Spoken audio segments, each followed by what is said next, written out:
Welcome back. है आपका फिर से इस वीडियो में। आज मैं टीआरई 3 के मैथ के प्रीवियस ईयर के क्वेश्चन की शुरुआत करने वाला हूँ इस वीडियो में। पिछली वीडियोस में जितने भी प्लेलिस्ट में अपलोड है टीआरई 1 और टीआरई 2 के सारे क्वेश्चन करवा चुका हूँ मैं। टीआरई 1 के शिफ्ट 1 2 का दोनों सारे क्वेश्चन, टीआरई 1 का भी 3 वीडियो में, टीआरई 1 के फर्स्ट शिफ्ट का 3 वीडियो और सेकंड शिफ्ट का भी 3 वीडियो है। और टीआरई 2 का जो क्वेश्चन था वो थोड़ा आसान था और टाइम टेकिंग उतना नहीं था, तो उनकी 2 वीडियो में कंप्लीट हो चुका है। और आज की वीडियो में भी मैं कोशिश करूंगा कि जो टीआरई 3 की जो क्वेश्चन है मैथ के, ये जो है इसे भी मैं चाहूँगा कि 2 वीडियो में कंप्लीट कर दूं, क्योंकि ये भी उतने हार्ड क्वेश्चन नहीं है, आसान क्वेश्चन है, टीआरई 1 के मुकाबले आसान क्वेश्चन है। तो चलिए शुरू करते हैं। आपके सामने जो भी स्क्रीन पे क्वेश्चन आएगा उसमें सीरियल नंबर से जो मैं करवा रहा हूँ, आपके क्वेश्चन पेपर में सीरियल नंबर से नहीं मिलेगा। मैंने क्वेश्चन पेपर से निकाला और क्वेश्चन पेपर का जो क्वेश्चन नंबर लिखा हुआ है मैंने वो भी यहाँ पर रखा है और मैंने उसे चेंज नहीं करा, एज इट इज़ उसका स्क्रीनशॉट यहाँ पे यूज़ किया। मैं वहीं पे आपको सॉल्यूशन करवाऊंगा। मैंने क्वेश्चन नंबर इसलिए नहीं मिटाया ताकि आपको भी अगर क्वेश्चन पेपर में सर्च करना हो कि कहाँ पर कौन सा क्वेश्चन है, किस नंबर पे है, तो आप ढूंढ सकते हैं। ये है क्वेश्चन टीआरई 3 के मैथ का प्रीवियस ईयर का क्वेश्चन। तो चलो शुरू करते हैं। ये first question, question number 1। Question number 1 क्या कह रहा है पहले समझते हैं। 39 दर्जन आम बेचने पर एक विक्रेता को 13 दर्जन आम के विक्रय मूल्य के बराबर लाभ होता है। ठीक है, तो हमें पूछा क्या है, हमें पूछा है कि लाभ का प्रतिशत बताओ। हम पहले समझते हैं कि क्या बोला है कि 39 दर्जन आम बेचने पर, बेचना क्या होता है, सेलिंग। तो बेचने पर हम यहाँ पे यूज करेंगे सेलिंग प्राइस। 39 को हम क्या मान लेंगे, सेलिंग प्राइस। और यहाँ पे 13 दर्जन आम के विक्रय मूल्य के बराबर क्या होता है, लाभ होता है। तो यहाँ पे 13 को हम क्या मान लेते हैं, लाभ, यानी कि प्रॉफिट। प्रॉफिट को हम पी से डिनोट करते हैं, ये हो जाएगा 13 प्रॉफिट। और हमें पूछा है लाभ का प्रतिशत बताओ। और हमें ये चीज़ मालूम है कि लाभ या हानि हमें हमेशा सीपी पे, यानी कि कॉस्ट प्राइस पे, मूल जो हमारा जो प्राइस होता है उसके ऊपर हम निकालते हैं। अगर प्रॉफिट है तो प्रॉफिट के लिए ऊपर प्रॉफिट रखेंगे अंश में, और हर में हमारा सीपी रहेगा। और इसको हम परसेंटेज निकालने के लिए 100 से मल्टीप्लाई कर देते हैं। ये हमारा पहले से भी हम जानते हैं। तो हमें यहाँ पे लेकिन क्वेश्चन के अंदर सीपी बताया नहीं है, तो हम निकालेंगे। तो सीपी निकालेंगे कैसे, मैं आपको फॉर्मूला बताने से अच्छा मैं एक कॉन्सेप्ट बताता हूँ या एक लॉजिक बताता हूँ छोटा सा। कैसे, मान लो मैंने किसी चीज़ को बेचा 120 रुपये में और मैं उसे खरीद के लाया था 100 रुपये में, तो मुझे फ़ायदा कितने का हुआ, फ़ायदा मुझे कितने का हुआ, यहाँ पे 120 में से 100 घटाएंगे तो कितना आएगा, 20 का। 20 क्या है, प्रॉफिट है। ये 100 कितने का लाया था मैं खरीद के, यानी कि सीपी कॉस्ट प्राइस है। और ये जो मैंने बेचा 120 में, ये क्या है, एसपी सेलिंग प्राइस। अब यहाँ पे देखो, जो मैं फॉर्मूला आपको बताता हूँ, यहाँ पे फॉर्मूला सामने बन के तैयार हो चुका है। किस चीज़ का फॉर्मूला है, ये प्रॉफिट का फॉर्मूला। कि प्रॉफिट कैसे होता है, सेलिंग प्राइस से अगर हम कॉस्ट प्राइस घटा देंगे तो हमें क्या मिलेगा, प्रॉफिट मिलेगा। सेम टू सेम हम यहाँ पे इसको अरेंज करते हैं। सेलिंग प्राइस हमें पता है 39 minus cost price equal to क्या आएगा, हमें प्रॉफिट मिलेगा। प्रॉफिट हमारे पास क्या है, 13। मैं एक बार दोबारा इस फॉर्मूला को सही से लिख देता हूँ। फॉर्मूला नहीं, एक तरह से लॉजिक ही समझो। सेलिंग प्राइस माइनस सीपी यानी कि कॉस्ट प्राइस इक्वल टू क्या, प्रॉफिट। और हमने जो जो वैल्यू दी है वो हमने यहाँ पे रख दी है, और जो हमें निकालनी है वो यहाँ पे से सामने आ जाएगी। तो नंबर वाले को हम एक साइड ले जाते हैं, या एक काम करते हैं, कॉस्ट प्राइस को ही राइट साइड ले जाते हैं, तो हमें मिल जाएगा नंबर। ठीक है, 13 को ले जाएंगे लेफ्ट साइड, कॉस्ट प्राइस को ले जाते हैं राइट साइड, तो क्या बन जाएगा, कॉस्ट प्राइस है माइनस का, यहाँ आ जाएगा क्या हो जाएगा, प्लस का, यानी कि सीपी। ये है प्लस का, लेफ्ट साइड में आगे क्या हो जाएगा, माइनस का। 39 माइनस 30। अब 39 में से 13 घटाएंगे, कितना आएगा, 26। तो सीपी हमारे कितना आ गया, 26। ठीक है, अब हमें क्या निकालना है, इसका प्रॉफिट परसेंटेज निकालना है। प्रॉफिट परसेंटेज कैसे निकलता है, अभी थोड़ी देर पहले मैंने बताया था कि जो भी हो, चाहे प्रॉफिट हो चाहे लॉस हो, वो हमेशा सीपी पे निकलेगा। सीपी पे क्या निकालना है, प्रॉफिट निकालना है। प्रॉफिट निकालने के लिए, परसेंटेज निकालने के लिए 100 से मल्टीप्लिकेशन। हमें पता है सीपी कितना है, सीपी हमने निकाला कितना, 26 यानी कि 26। और प्रॉफिट कितने का हमें, ये हमें क्वेश्चन में ही बताया हुआ है कि प्रॉफिट कितने का है, 13 दर्जन के आम के विक्रय मूल्य के बराबर लाभ होता है। तो लाभ कितने का है, 13 का, 13 का लाभ है। और परसेंटेज निकालने के लिए 100 से मल्टीप्लाई। अब हम इसे काटेंगे और हमारा आंसर सामने आ जाएगा। 13 से कटेगा 2 पे, 13 दूनी 26, 2 से कटेगा 5 पे, 2 पंजे 10 और 0, यानी कि आंसर क्या आता है, 50%। क्या ये हमारे ऑप्शन में है। Option number B, option number B, एक मिनट, हाँ ठीक है, ऑप्शन नंबर बी 50%, ये हमारा राइट आंसर है। तो चलते हैं नेक्स्ट क्वेश्चन पे। अगर आपको क्वेश्चन समझ ना आए तो आप कमेंट के अंदर बता सकते हैं। अगर कोई भी पार्ट समझ ना आए, कोई सिचुएशन, कोई भी एक्सप्लेनेशन ना समझ आए तो आप बता सकते हैं। हम चलते हैं अगले क्वेश्चन के ऊपर। क्वेश्चन कहता है 5 अंकों की छोटी से छोटी संख्या ज्ञात कीजिए। 5 अंकों की छोटी से छोटी संख्या ज्ञात करनी है जो कि 15, 30, 38 और 40 से विभाजित करने पर सदैव 2 शेष बचेगा। यानी कि ऐसा नंबर जो कि 5 डिजिट का हो, 1 2 3 4 5, ठीक है, और उसे अगर हम 15 से भाग करें, उसे हम 30 से भाग करें, उसे हम 38 से भाग करें और 40 से अगर भाग करें, तो इनके भाग करने के बाद भी जो शेष बचेगा, क्या बचेगा, वो शेष बचेगा 2, शेष 2 बचना चाहिए। तो पहली चीज़ क्या, वो अंक 5 अंक, वो नंबर 5 अंक का होना चाहिए। हम ऑप्शन देखते हैं, ऑप्शन सी तो खत्म हो जाएगा यहीं से, क्योंकि ये ऑप्शन 4 अंक वाला है, ठीक है। अब हम चेक करते हैं कि इन दोनों ऑप्शन में से ऑप्शन ए या ऑप्शन बी सही कौन सा है। हम देखते हैं अगर इनमें से कोई नंबर है जो अगर इनके भाग होने के बाद 2 शेष छोड़ता है तो हमारा राइट आंसर होगा। अगर हम शॉर्टकट में निकालना चाहते हैं तो, अगर नहीं होगा तो डिटेल में भी मैं बताऊंगा, ठीक है। 15 को विखंडन करते हैं, 3 पंजे 15, ठीक है। 30 को अगर हम तोड़ें तो 3 धाम 30, और 10 को भी तोड़ेंगे तो 2 पंजे 10, 2 पंजे 10, 5 होगा, 2 इंटू 5, 2 इंटू 5। और अगर मैं 38 को तोड़ूँ तो क्या होगा, ये 16 दूनी 38, 16 दूनी 38, 16 गुना 2, और ये 2 की पावर कितने पे, 2 की पावर 4 पे, 2 दूनी 4, 4 दूनी 8, 8 दूनी 16, ठीक है, 16 दूनी 38, और ये क्या 4 धाम 40, 4 गुना 10, और 10 का हमें पता ही है 2 इंटू 5। तो यहाँ मैं दिखाना ही चाह रहा हूँ कि यहाँ नंबर कौन कौन से आ रहे हैं। नंबर आ रहे हैं यहाँ पे 3, 5, ठीक है, 2 और 4, 3 5 2। एक तरीके से देखा जाए तो इसमें जो मेन है 3 आ रहा है, 5 आ रहा है, 2 आ रहा है, और ये 16 तो नहीं होगा, 16 में भी 2 आ ही रहा है, ठीक है, 10 में भी 5 में 10 आ रहा है, यानी कि ये 3 नंबर है। हम इन 3 नंबर को यूज़ करते हैं, इसको डिवाइड करते हैं। 3 का भाग कैसे होता है, 3 का भाग होता है इनके जो संख्याओं का योग है, अगर वो 3 से भाग है तो पूरी संख्या 3 से भाग हो जाएगी। हम चेक करते हैं यहाँ पे, 3 और 1 4, 3 गया 9 गया, 8 और 1 9 गया, 1 बचा, शेष 1 बच रहा है, तो 3 से भाग नहीं होगा, सीधी सी बात है।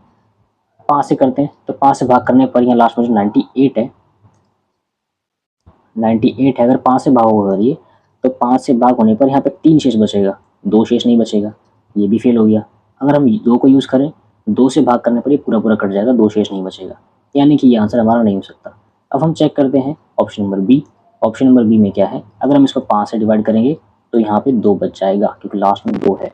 3 से डिवाइड करेंगे तो 4 5 6, 3 से गया बचा 2, ठीक है। 5 से करेंगे तो 00 आ रहा है, 2 यहाँ पे शेष बच जाएगा, यानी कि ऑप्शन नंबर बी हमारा सही है। अगर आपको चाहिए कि इसका डिटेल आंसर है तो मैं वो भी बता देता हूँ, ठीक है। 1 मिनट बस मैं इसको मिटा दूँ।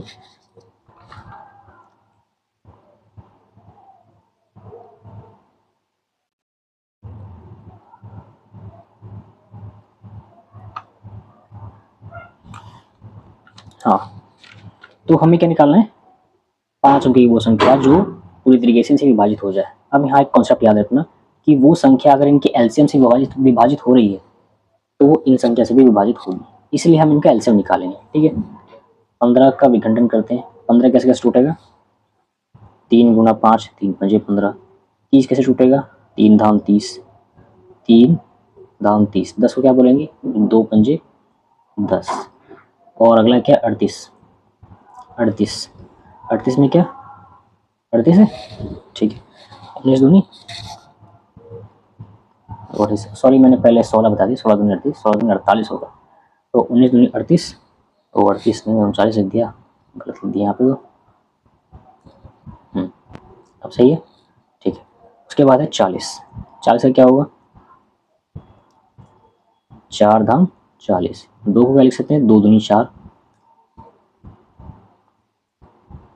यानी कि 2 की पावर 2, 2 दूनी 4, और 4 धाम 40, 10 10 क्या लिख सकते हैं, 2 पंजे 10,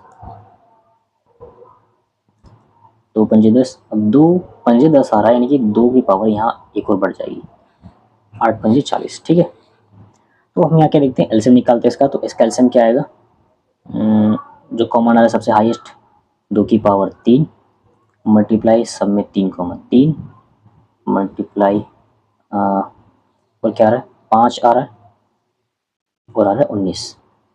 इसको मल्टीप्लाई करेंगे तो क्या हुआ, 5 दिया 15, एलसीएम आएगा तो मल्टीप्लाई करते हैं एक बार, 5 दिया 15, 15 मल्टीप्लाई 8, 15 8 120। ठीक है, और 120 को मल्टीप्लाई करेंगे 19 से, 19 इंटू 120, 9 को क्या 0, 9 दूनी 18, 9 एकम 9 और 1 10, और ये 1 से करेंगे तो 1 और 0 2 1 जोड़ देंगे 0 8 2 2, तो 2280 से क्या आ रहा है, एलसीएम आ रहा है। मैं इसको पूरे को मिटा देता हूँ, नीचे रफ जो है। अब देखो इतना डिटेल करने की जरूरत हमें है नहीं, लेकिन एक्सप्लेन कर रहा हूँ मैं इसलिए बता रहा हूँ, एग्जाम में ऐसा नहीं करना है। क्या आ रहा था, 2280। ठीक है, अब हमें ये देखना है कि ये सारे नंबर, इसको अगर भाग कर देंगे और शेष 2 दे देंगे तो वही आंसर हमारा है। लेकिन हमें संख्या में पहले कहा गया कि वो 5 अंक की होनी चाहिए, तो इसे पहले बनाओ 5 अंक का। तो कैसे कैसे बन सकता है, अगर मैं इसको मल्टीप्लाई करूँ 4 से,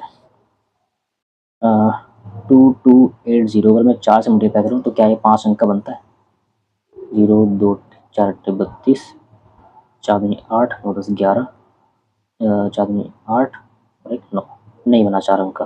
तो हम 5 से कर सकते हैं मल्टीप्लाई, 2280 मल्टीप्लाई 5, जैसे करेंगे 0 5 8 40 प्लस 0, 5 में 10 4 14, 5 में 10 और 1 11, ये बन गया 4 अंक का संख्या। क्या बना, 11400।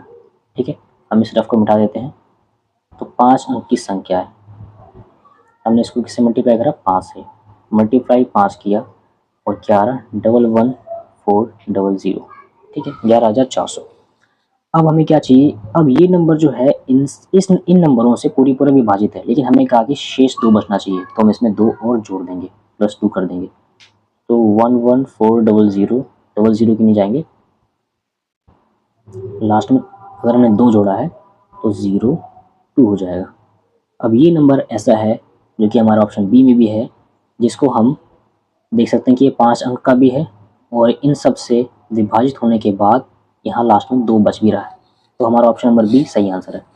इतना डिटेल में नहीं करना है हमें एग्जाम में वो तरीका करना है जो मैंने इससे पहले तरीके से बताया। ठीक है, चलते नंबर क्वेश्चन नंबर 3 पे, जो कि आपके क्वेश्चन पेपर में 62 नंबर पे।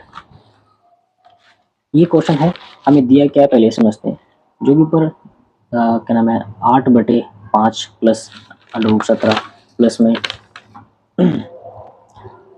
4/7 प्लस √3 प्लस में 1/√3 प्लस √2 प्लस में 1/√2 प्लस 1, इसका हमें बताना है क्या, मान।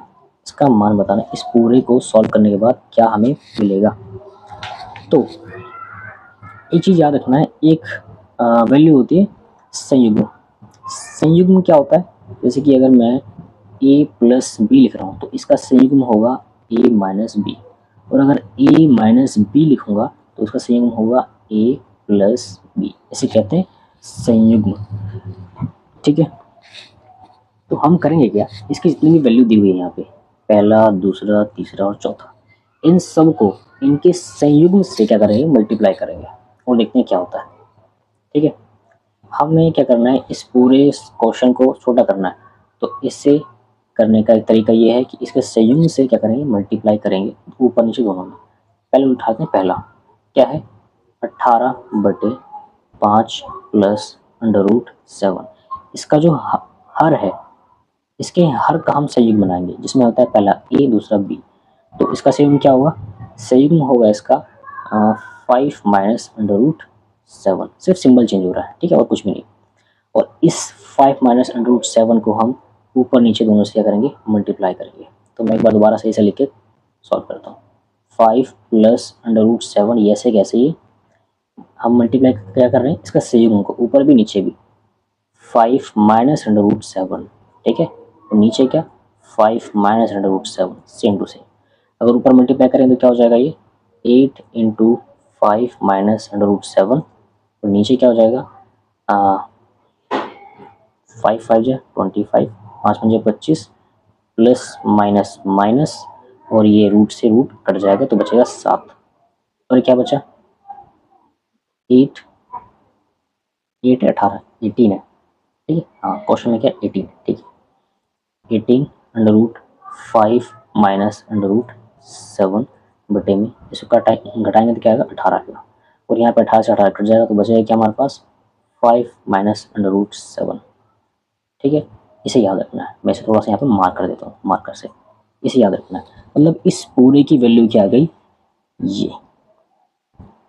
दूसरा हम देखते हैं इसी तरीके से सेम, दूसरे में क्या है 4 divide by under root 7 plus under root 3। इसे भी इसके संयोजन से क्या करेंगे, संयुग्म से क्या करेंगे मल्टीप्लाई करेंगे ऊपर नीचे दोनों में। अंडर रूट 7 माइनस 3, सिर्फ सिंबल चेंज होता है, यहाँ प्लस था तो यहाँ की माइनस हो गया, ठीक है। अंडर रूट 7 माइनस 3 सेम ऊपर नीचे सेम, मल्टीप्लाई करेंगे तो ऊपर क्या आएगा 4 मल्टीप्लाई में 7 under root 7 minus under root 3 था ना, under root 3 under root 3 divide में अंडर रूट गया तो बचा क्या 7 प्लस माइनस माइनस, और अंडर रूट गया तो बचा क्या 3। अब नीचे अगर हम देखें तो क्या होगा 7 में से 3 है तो बचा क्या 4, ऊपर क्या है 4 मल्टीप्लाई में अंडर रूट 7 माइनस 3, सॉरी ये भी अंडर रूट में आएगा। अब यहाँ 4, इसको मैं थोड़ा सही से लिखता हूँ,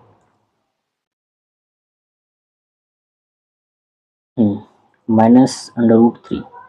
अब यहाँ 4 से 4 कट जाएगा तो बचाएगा क्या 7 minus under root 7 minus under root 7 minus under root 3, ठीक है। अब इस वैल्यू को हम यहाँ पे मार्क करके रख लेते हैं, दो वैल्यू में मिल गई, ये पहली ये दूसरी, ठीक है। तीसरे वाले को सॉल्व करते हैं, मैं इसको मिटा देता हूँ ताकि ना हमें अच्छा लास्ट में रहने, या फिर रहने देता हूँ। तो तीसरी वैल्यू क्या है, तीसरी वैल्यू में दी हुई थी 1 बटे में under root 3 plus under root 2, 1 बटे under root 3 plus under root 2। इसको सॉल्व करते हैं, हम क्या करेंगे ऊपर नीचे इसके संयुग्म से गुणा करेंगे। संयुग्म क्या होता है, बस सिंबल चेंज हो जाएगा, 3 माइनस अंडर रूट 2, जो नीचे वैल्यू देगी थी इसका संयुग्म से, ठीक है। Under root 3 minus under root 2, ऊपर क्या होगा इसको मल्टीप्लाई करेंगे तो ये 1 से मल्टीप्लाई होकर बनेगा under root 3 minus under root 2, same to same. नीचे क्या होगा रूट से रूट कैंसिल तो बचा यहाँ पे 3 प्लस माइनस माइनस, रूट से रूट कटा तो बचा यहाँ पे क्या 2, नीचे 2 3 में से 2 गया तो बचा क्या 1, ऊपर क्या है under root 3 minus under root 2। अब इसकी वैल्यू क्या है, नीचे तो जब 1 होता है तो क्या होता है कुछ भी नहीं होता, या उसको ऐसे लिख सकते हैं 3 माइनस अंडर रूट। तीसरी वैल्यू हमारे पास ये मिल गई। चौथे को अगर हम सॉल्व करें, चौथे में क्या है 1 बटे में अंडर रूट 2 प्लस 1, अलग कलर से करते हैं 1 बटे में अंडर रूट 2 प्लस 1, इसे भी इसके संयुग्म से मल्टीप्लाई करेंगे under root 2 minus 1 into under root 2 minus 1, और ऊपर देखेंगे तो क्या होगा मल्टीप्लाई होगा 1 से, क्या बन जाएगा अंडर रूट 2 माइनस 1, नीचे क्या होगा रूट से रूट कैंसिल बचा 2 प्लस माइनस माइनस, और 1 को 1 से मल्टीप्लाई करेंगे तो क्या आएगा 1 आएगा। अब हम देखेंगे 2 में से 1 जाएगा तो कितना बचेगा 1 बचेगा, और ऊपर का same to same under root 2 minus 1। दोबारा लिख देता हूँ सही से इसको, माइनस 1, इसको हम क्या लिख सकते हैं अंडर रूट 2 माइनस 1, नीचे अगर 1 है तो उसको हम इस तरीके से लिख सकते हैं। तो हमें यहाँ पे 4 वैल्यू मिल गई। पहली वैल्यू क्या मिली है हमें, मैं लिख देता हूँ सबको एक साथ। पहली मिली है 5 माइनस अंडर रूट 7, ये वाली। दूसरी क्या है, हाँ दूसरी वैल्यू क्या थी under root 7 minus under root 3, लेकिन हम इसको जोड़ रहे हैं। ये किसकी वैल्यू आई थी, पहली वाली वैल्यू है इसकी, दूसरी वैल्यू है इसकी, तीसरी है इसकी, चौथी है इसकी, और बीच में क्या है सिंबल सब में प्लस है, यानी कि हमें इन चारों वैल्यू को जोड़ देना है, ठीक है। तो यहाँ पे मैं डाल रहा हूँ प्लस का सिंबल, ये फर्स्ट वाले का, ये सेकंड वाले का, फिर थर्ड से पहले प्लस आ रहा है, थर्ड वाला क्या है √3 माइनस √2, फिर प्लस, फिर चौथी वैल्यू √2 माइनस 1। ठीक है, अब हम इसे देखते हैं क्या करना है। सबसे पहले यहाँ देखेंगे कि एक वैल्यू प्लस की है, एक वैल्यू प्लस की, एक माइनस की है, तो प्लस माइनस से कैंसिल हो जाएगा, -√3 प्लस √3 कैंसिल, -√2 प्लस √2 कैंसिल, तो बचा क्या यहाँ पे, यहाँ पे लास्ट में बचा 5 और ये माइनस का 1, 5 - 1 = 4, ये हमारा आंसर। इतना सॉल्यूशन करने के बाद हमें एक नंबर मिला है, मतलब एक अंक मिला है, और वो हमारे ऑप्शन में है, हाँ बिल्कुल है, और ये है ऑप्शन नंबर ए, 4 इसका सही आंसर है। अगर समझ नहीं आया तो एक बार फिर दोबारा देखना वीडियो को वापस पीछे करके, फिर भी ना समझ आए तो कमेंट में पूछ सकते हैं। हम चलते हैं क्वेश्चन नंबर 4 पे। हमारा क्वेश्चन नंबर 4 है, आपके क्वेश्चन पेपर में ये 78 नंबर पर दिया हुआ होगा। सवाल क्या कह रहा है ये देखते हैं। एक संख्या को 5% घटाया जाता है और फिर 10% बढ़ाया जाता है, इस प्रकार मूल संख्या से प्राप्त संख्या कितनी प्रतिशत बढ़ जाती है। मतलब जो संख्या पहले थी उसमें पहले हम बढ़ाएंगे 5%, फिर घटाएंगे 5% और फिर 10% बढ़ा देंगे, तो स्टार्टिंग से लेकर लास्ट तक इतने घटाने बढ़ाने के बाद कितने परसेंट बढ़ा, हमें ये बताना है। बहुत आसान सवाल है। हम मान लेते हैं कि वो संख्या हमारे पास 100 थी, हम क्या कर रहे हैं उसमें 5% घटाएंगे। अब 100 में से पहले कुछ ही कितनी होती है, 100% होती है। हम कितना परसेंट घटा रहे हैं, 5% घटा रहे हैं, -5 5%, कितना बचेगा वो 95%।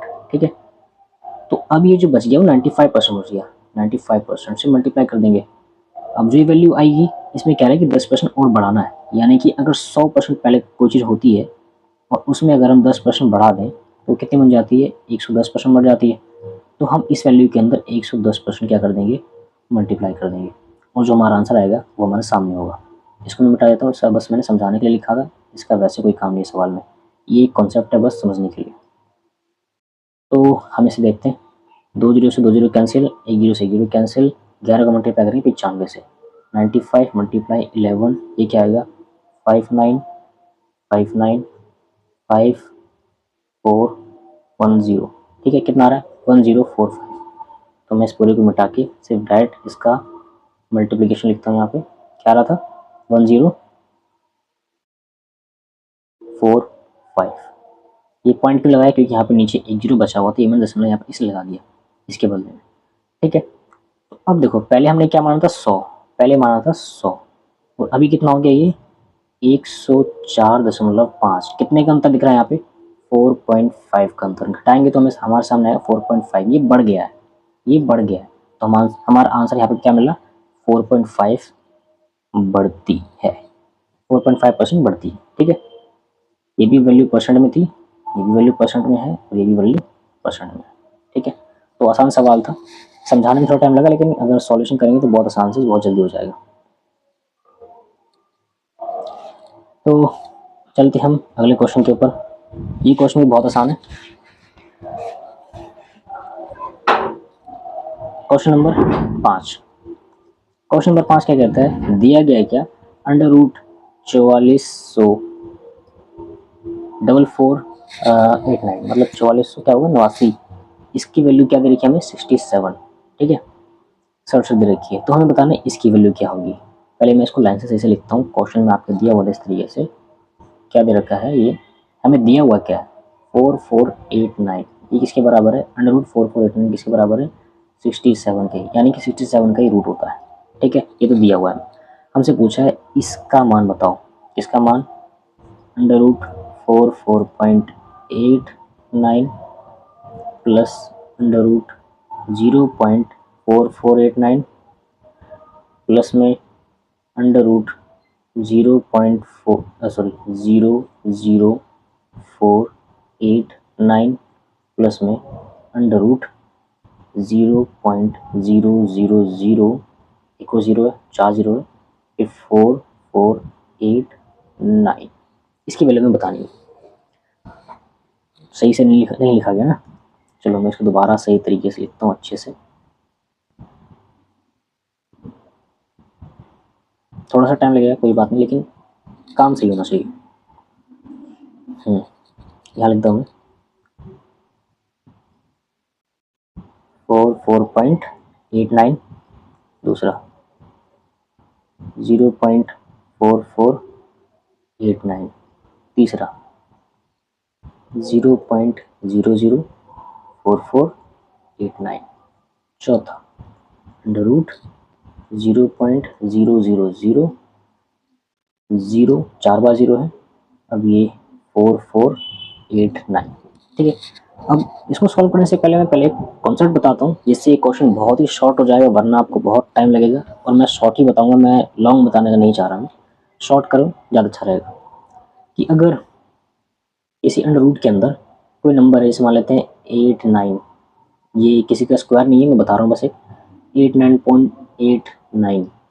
तो जब इसका स्क्वायर निकल के आएगा तो वो जो भी नंबर होगा वो 2 नंबर का होगा, 4 के बदले 2 नंबर होगा, और 2 दशमलव के बाद 2 संख्या है, तो यहाँ आने के बाद दशमलव के बाद 1 के बाद दशमलव होगी। ठीक है, समझ आई बात, 1 के बाद दशमलव होगा यहाँ पे। तो सेम चीज़ यहाँ क्या है, 2 के बाद दशमलव है, तो हमें जो संख्या मिलेगी वो 2 नंबर की मिलेगी, और 1 के बाद दशमलव मिलेगी। ये संख्या जो है वो दशमलव के बाद कितनी है, 4 संख्या है, और जब हमें आंसर मिलेगा तो 1 2 के बाद दशमलव मिलेगा। ठीक है, ऐसे यहाँ पर ये संख्या क्या है, क्या नाम है, दशमलव के बाद 6 संख्या है, यानी कि अगर 2 का पेयर करें, हाँ 2 का पेयर करें ना, यहाँ पे 2 पेयर किया 1 प्लेस, 2 पेयर किया 1 प्लेस, यहाँ पे 2 के 3 पेयर हो रहे हैं, तो इसमें क्या मिलेगा हमें, दशमलव के बाद 3 स्थान मिलेगा, मतलब 3 प्लेस मिलेगा। और इसमें क्या है, कितने पेयर बन रहे हैं, 1 2 3 4, 4 प्लेस बन रहे हैं, यानी कि इसके साथ में 4 प्लेस मिलेंगे, यहाँ 4 पेयर बने, यानी कि दशमलव के बाद 4 पेयर मिलेंगे। ठीक, अब हम क्या करना है, इस पूरी की वैल्यू हमें पता है, अगर हम दशमलव को इग्नोर करें और नंबर देखें तो क्या है, नंबर है 4489, उसकी वैल्यू क्या दे रखी है 67। को बताओ 67 को यहाँ पे कैसे लिखेंगे, फर्स्ट वाले में 67 लिख सकते हैं। हमें क्या करना है, हर पोर्शन के नीचे जो हमने प्लेस लिखा है, हर वैल्यू के नीचे जो प्लेस लिखा है उसमें 67 को बिल्कुल राइट साइड में करके प्लेस कर देना है 67, और बाकी जगह को 0। यहाँ पे भी राइट साइड में बिल्कुल 67, ये 0, यहाँ पे भी राइट साइड में 67 और 0 0 0। अब हमें क्या करना है, इसको बस जोड़ देना है, और हम जोड़ेंगे तो हमें मिलेगा 7.4437। क्या हमारे ऑप्शन में है, यस हमारा ऑप्शन में है, ऑप्शन नंबर सी 7.4437। आप चाहें तो जोड़ सकते हैं, कैलकुलेशन बड़ा आसान है इसका। हम चलते हैं अगले क्वेश्चन के ऊपर, क्वेश्चन नंबर 6। बहुत आसान क्वेश्चन है ये भी। सरल ब्याज की किस दर से कोई धनराशि 24 वर्षों में अपनी 7 गुनी हो जाएगी, कितनी गुनी हो जाएगी, 7 गुनी। पहले मान लेते हैं ये पूछा 24 वर्ष में कितनी गुनी हो जाएगी, 7 गुनी। पूछा क्या है, वो दर पूछा है, किस दर से। ठीक है, किस दर से, दर मतलब R प्रतिशत, रेट ऑफ इंटरेस्ट का जो परसेंटेज होगा वो पूछा है। P हमें पता नहीं है, ठीक है, मतलब जो मूलधन है वो हमें पता नहीं है। हमें टाइम पता है, टाइम कितना दे रखा है 24 वर्ष, और हमें पता है क्या कि 7 गुनी हो जाएगी। और अगर कोई चीज़ अभी कितनी है, 1 है, और कुछ साल के बाद 7 गुनी हो जा रही है, ठीक है, तो कितना बड़ा, बड़ा कितना, अभी 1 है, फिर वो 7 गुना हो जाता है, तो उसमें कितना बढ़ गया, 6 और बढ़ गया। कैसे बढ़ गया, पहले 1 था P, अब वो क्या बन गया, वो 7P बन गया। तो इसमें कितने का अंतर आया, कितना इसमें हमने देखेंगे कितना बड़ा, इसमें हम बड़े से छोटे को पहले घटा देंगे। 7 गुना हो जा रहा है मतलब 7P हो जा रहा है। कितना था पहले, पहले था P, सिर्फ 1 था, तो कितना बढ़ गया, 6P बढ़ गया। 6P क्या है, ये बढ़ा हुआ है, यानी कि ये क्या है, इंटरेस्ट है, यानी कि ये क्या है, ब्याज है। 6P क्या हुआ हमारे पास, ब्याज है। 6P क्या है, साधारण ब्याज कितना,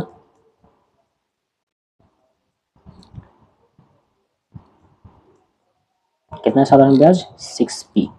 ठीक है, अब हमें, और हमें वैल्यू पता है साधारण ब्याज की क्या होती है, वो सॉरी फॉर्मूला पता है, PRT बटे 100, और इसकी वैल्यू क्या दे रखी है 6P। ये तो ब्याज है ना जो बड़ा है, P की वैल्यू हमें पता नहीं है, P को P रहने देते हैं। R प्रतिशत हमें निकालना है, R हमें पता नहीं है। T हमें पता है, T कितना है, T है 24 साल, 24 बटे में 100, इक्वल टू में 6p। यहाँ पे p से p कैंसिल, ठीक है, 6 से कटेगा 6 चौक 24, 4 से कटेगा 4 से कटेगा ये 25 पे, और जब 25 डिवाइड में है राइट साइड में जाएगा तो क्या हो जाएगा मल्टीप्लाई, सॉरी डिवाइड में हो जाएगा मल्टीप्लाई हो जाएगा, यानी कि r equal to 25। Rate of interest जो है वो कितना है 25% का है। ऑप्शन नंबर बी हमारा सही आंसर है। ठीक है, आसान सवाल था। चलते हैं नेक्स्ट क्वेश्चन के ऊपर। ये इस क्वेश्चन को कराता हूँ मैं अगले वीडियो में। ठीक है, तो आप इस वीडियो को देख के कंप्लीट करो, उसके बाद आपको दूसरी वीडियो मिल जाएगी। मिलते हैं अगली वीडियो में। Thank you.